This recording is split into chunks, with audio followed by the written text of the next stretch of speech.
রূপম, বাবা ছেলে রে, তুই ফ্লাইট ওঠার আগে একটা ফোন করতে হয় তো। মা, তুমি আবার শুরু করে দিলে। সত্যি তুমি না পারো।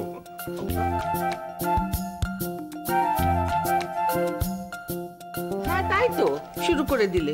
তোর আর কি, ফ্লাইটে বসলে দিব্যি চলে গেলি চেন্নাই। আমাদের এদিকে কি হচ্ছিল সেটা তো আর জানিস না। আচ্ছা মা, সেটা তো হচ্ছিল পাস্ট টেন্স, আর তো হচ্ছে না। এবার একটু শান্ত হ। মা, এবার কিন্তু আমি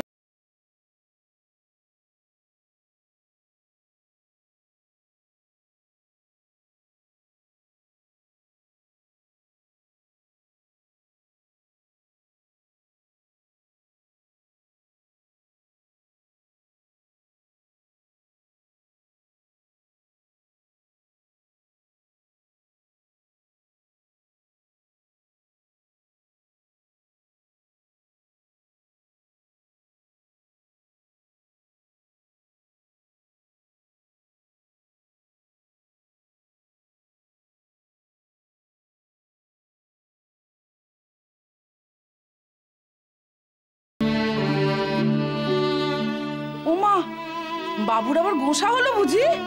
কই দেখি দেখি দেখি দেখি বাবা, মুখটা একটু তোল। ঠাকুর ভালো রাখুন, আপদ বালাই সব দূর হোক। নে প্রসাদ নে। বিয়ের পর থেকে যা অঘটন ঘটছে, একটু সাবধানে থাকিস বাবা। পিসি, থালাটা একটু আমায় দাও, আমি সায়নার বৌদিকে প্রসাদ দিয়ে আসি। কখন থেকে ছেলেটা এসে একা একা বসে আছে? বউটা কোথায় গেল বলো তো বৌদি? কোনো হুঁশ নেই। আমার কচি বাচ্চা ছেলেটা, মুখটা দেখো কিরকম শুকিয়ে গেছে। আহারে,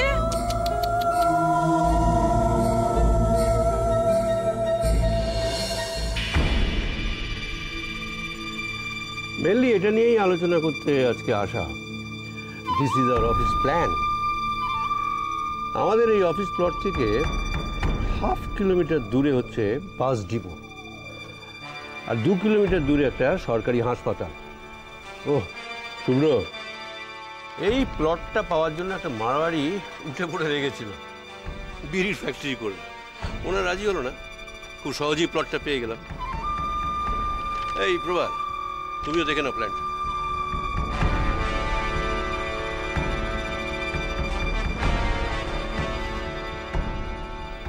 আঙ্কেল, এটা তো অনেকটা বড় এরিয়া, অনেক কষ্ট পড়েছে নিশ্চয়ই। আরে খরচ নিয়ে ভাবছো কেন?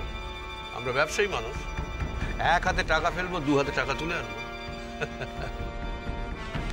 না আঙ্কেল, এরপর তো কনস্ট্রাকশনের খরচাও আছে, সেগুলো। কিন্তু এর জন্য তো অনেক টাকা জোগাড় করতে হবে রুদ্রদা।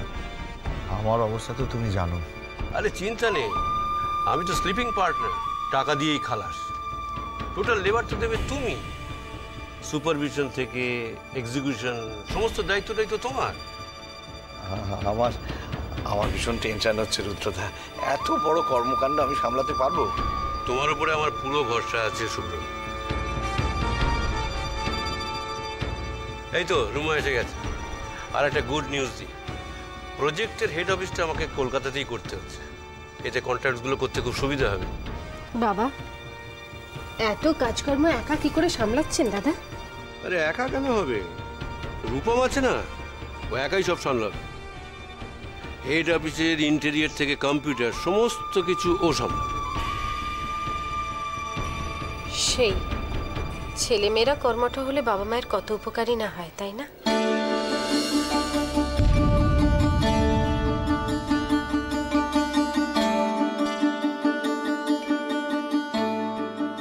হ্যাঁ, বিউটিফুল। কে করেছে চাটা? নিশ্চয়ই ইন্দুল্লাহ। না দাদা, আমিই বানিয়েছি।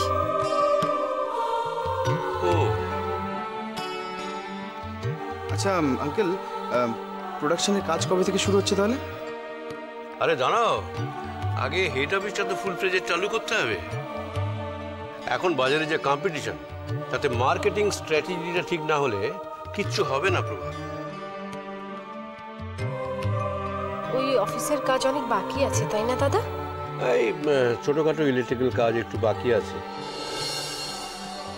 ভাবছি রূপম ফিরে এলে ইনোগ্রেশনের কাজটা সেরে ফেলবো।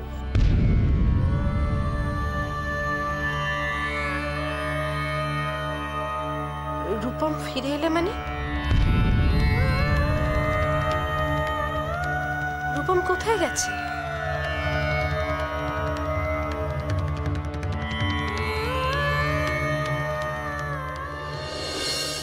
সন্ধ্যা খাবার রেডি? কি দিয়েছিস দেখ? ডাল। হ্যাঁ? কি আশ্চর্য! সন্ধ্যা, এই কিরে আজকে খাওয়াটাও হবে না কারণ নাকি? সন্ধ্যা, কি কোনো উত্তর নেই দেখেছো? এত বিরক্ত লাগে না? কাজের মেয়েকে বাড়ির মেয়ের মতো রাখলে না এইরকমই হবে। একদিন একটা ধ্যাতানি দাও, দেখবে সব কাজ সময় মতো হচ্ছে। ঢং! এই সন্ধ্যা, কি রে, কখন থেকে বৌদি ডাকছে তোকে? কাকে খুঁজছো? সন্ধ্যা? সন্ধ্যা নেই, সন্ধ্যার আত্মীয় মারা গেছে, ও একটু বাড়ি গেছে। ও হয়ে গেল, ব্যাস হয়ে গেল। আজকের খাবার মাথায় উঠলো। তা কেন হবে পিসি? সন্ধ্যা অতটা ইররেসপন্সিবল নয়। মা, তুমি সন্ধ্যাকে সব রেডি করে রাখতে বলেছিলে। সন্ধ্যা কিন্তু সব কিছু কিচেনে ভালো করে গুছিয়ে গেছে। মা, আজকে আমি সবাইকে সার্ভ করে দিচ্ছি। এই শোন, তোকে বাড়াবাড়ি করতে হবে না, অনেক বেলা হয়ে গেছে, তুই বস। আরে আমরা হাতে হাতে নিয়ে নেবো, বস।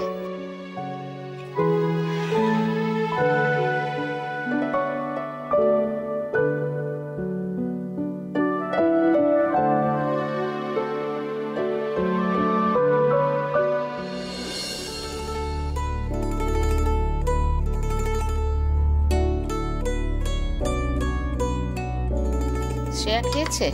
আমি বৌদিকে খেয়ে নিতে বলেছিলাম, নিশ্চয়ই খেয়েছে।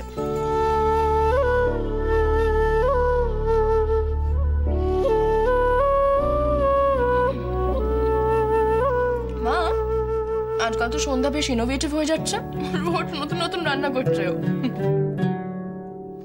এই দুপুরবেলা কি রান্নাঘর নাকি হয় না টিভিতে, সেই দেখে দেখে সব শেখে। কিন্তু বৌদি, এটা কি খাচ্ছি সেটাই তো বুঝতে পারছি না গো। খাওয়ার সময় এত কথা বললে কিচ্ছু তো বুঝতে পারবে না। শোনো, খাওয়ার টেবিলের নিয়ম হচ্ছে কথা কম, কাজ বেশি।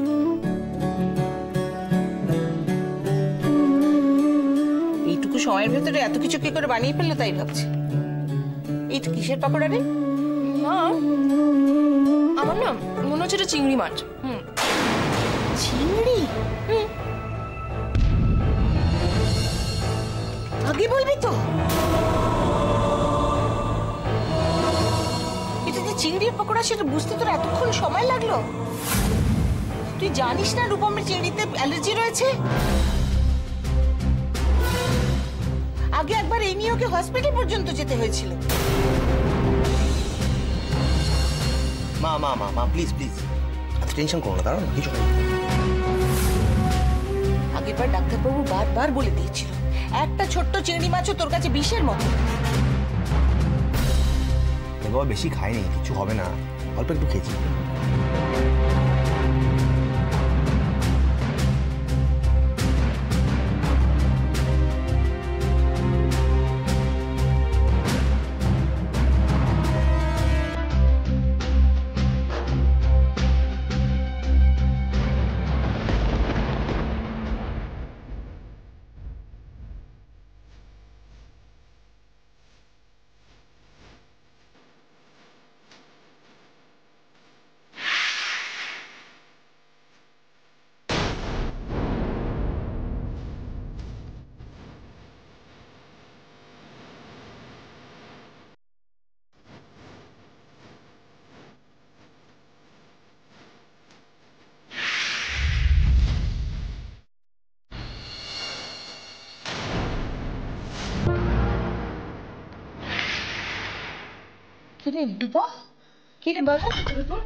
দাদা কি হয়েছে?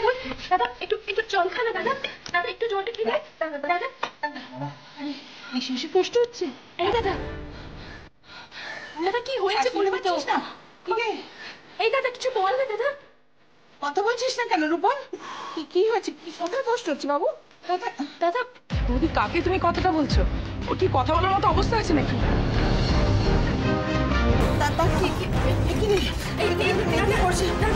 দাদা আমাদেরকে দেখা রূপম। দাদা একটু বল কি হচ্ছে? দাদা আমি কেউ কিছু বুঝতে পারছি না। এই দাদা, রূপু, বৌদির মাথা ঠিক নেই, তুই তাড়াতাড়ি ডাক্তারবাবুকে ফোন কর। কি হয়েছে বাবা? কি রে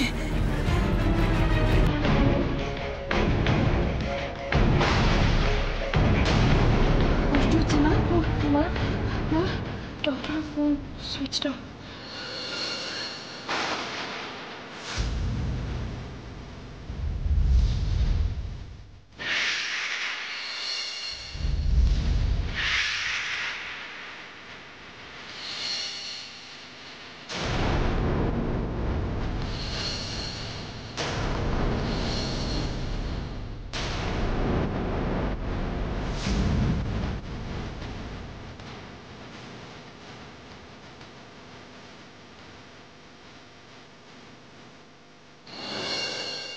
এই দেখো, এখনো তোমরা রূপম কোথায় গেছে সেটা নিয়ে ভাবছো?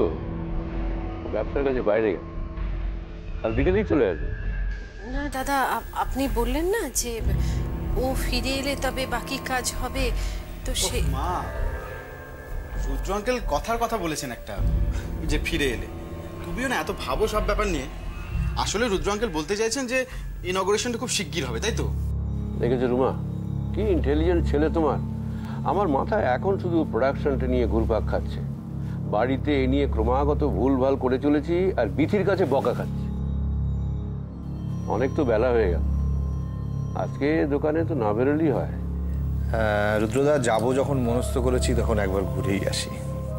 আচ্ছা ঠিক আছে, চলো তোমাকে আমি পৌঁছে দিয়ে আসি। না না না, আবার পৌঁছতে যাবেন কেন? আমি ঠিক আছি, আমি চলে যেতে পারবো, কোনো ব্যাপার না। না না, আমার জন্য যখন তোমার দেরি হলো তখন আমি নয় তোমাকে পৌঁছে দিয়ে আসি। হ্যাঁ দাদা, সেটাই ভালো। আমিও খুব একটা ভরসা পাচ্ছি না। ও মুখেই যত বলুক না কেন, শরীরটার বিশেষ ভালো নেই। আঙ্কেল, তাহলে আমিও বরং আপনাদের সঙ্গে যাই। তুই যাবি?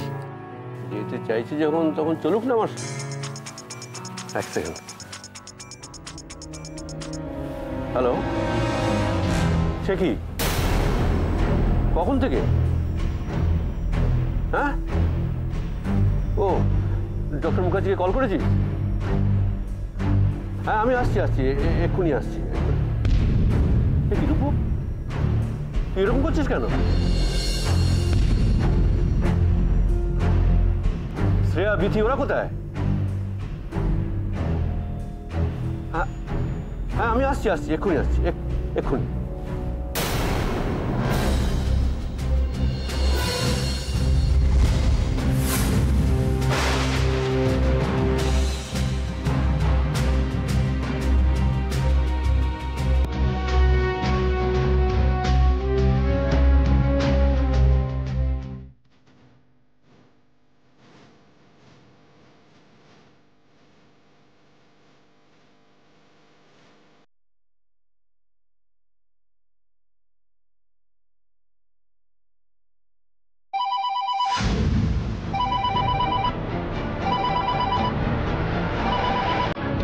হ্যালো,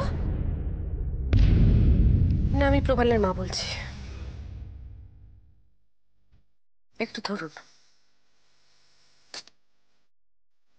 ঐন্দ্রিলা, তোমার ফোন।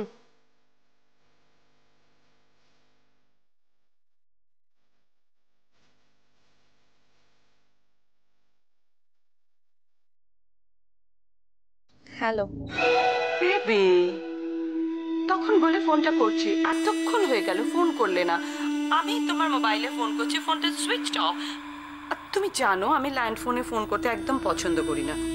কিছু করেনি, আমাকে এখন তাই করতে হলো। তুমি কি এবার আমাকে একটু বলতে দেবে মম? আমাকে তুমি বলো যে কি হয়েছে, তোমার ফোনটা কেন সুইচ অফ? ব্যাটারি ডাউন হয়ে মোবাইলটা অফ হয়ে গেছে। I am so sorry baby. আসলে কি জানো তো, সকাল থেকে তোমার সঙ্গে ভালো করে কথা হয়নি তো, তাই ভীষণ চিন্তা হচ্ছিল। এনিওয়ে, রুদ্রবাবু কি আছেন না চলে গেছেন?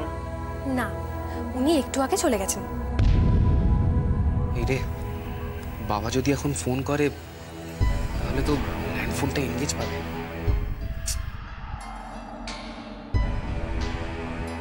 বেবি, কি হলো, কথা বলছো না কেন? প্রবালের মা নিশ্চয়ই সামনে দাঁড়িয়ে আছে, তাই না? হ্যাঁ, আসলে বাড়ির সবাই খুব টেনশনে আছে। রূপমদা হঠাৎ অসুস্থ হয়ে পড়েছে। তাই রুদ্র আঙ্কেল আর বাবা তাড়াহুড়ো করে বেরিয়ে গেলেন বাড়ি থেকে। মাই গড, কি হয়েছে? সুস্থ ছেলেটা কিভাবে কি হলো? Tell me please, tell me baby. অত জানি না, রুদ্র আঙ্কেলের কাছে ফোনটা আসাতে রুদ্র আঙ্কেল আমাদের কাছে শুধু এইটুকু বলেই বেরিয়ে গেছে। ও তাই বলো, সেই সময় তুমি সামনে ছিলে না। বৌদি, ফোনটা একটু রাখো, বাবা ল্যান্ডলাইনে ফোন করলে এনগেজ পাবে তো। হ্যাঁ, বলছি কি মম, আমি তোমায় পরে ফোন করব, এখন রাখছি।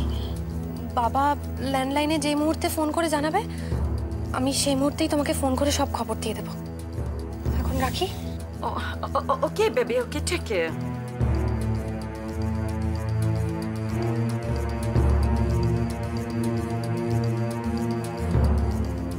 রুদ্রবাবু, ড্রামা এখনো অনেক বাকি।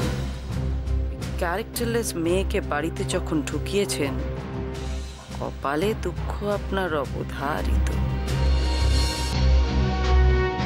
রূপম, খুব কষ্ট হচ্ছে না রে বাবু? আচ্ছা রূপক, তুই তো দেখছিস ফোনটা সুইচ অফ, তাহলে বারবার কেন চেষ্টা করছিস? উনি ছাড়া কি এখানে আর কোনো ডাক্তার নেই নাকি? অন্য নাম্বারে ট্রাই কর না, ল্যান্ডে ট্রাই কর। সায়ন, আমি কিন্তু সেটাই চেষ্টা করছি। ফোন যদি না ধরে তাহলে আমি কি করব? আচ্ছা ঠিক আছে, আমি দেখছি আশেপাশে কোনো ডাক্তার আছে কিনা।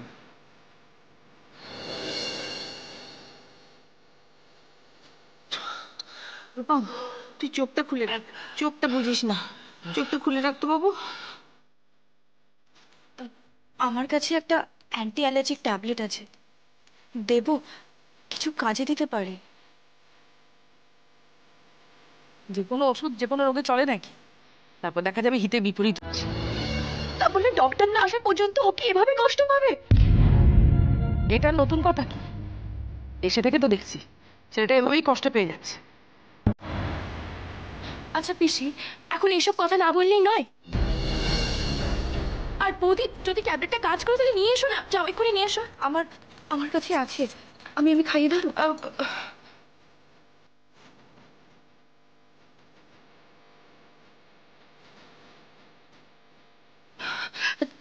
তুমি বরং আমাকে দাও, একটু জলটা নিয়ে এসো, জল। হ্যাঁ।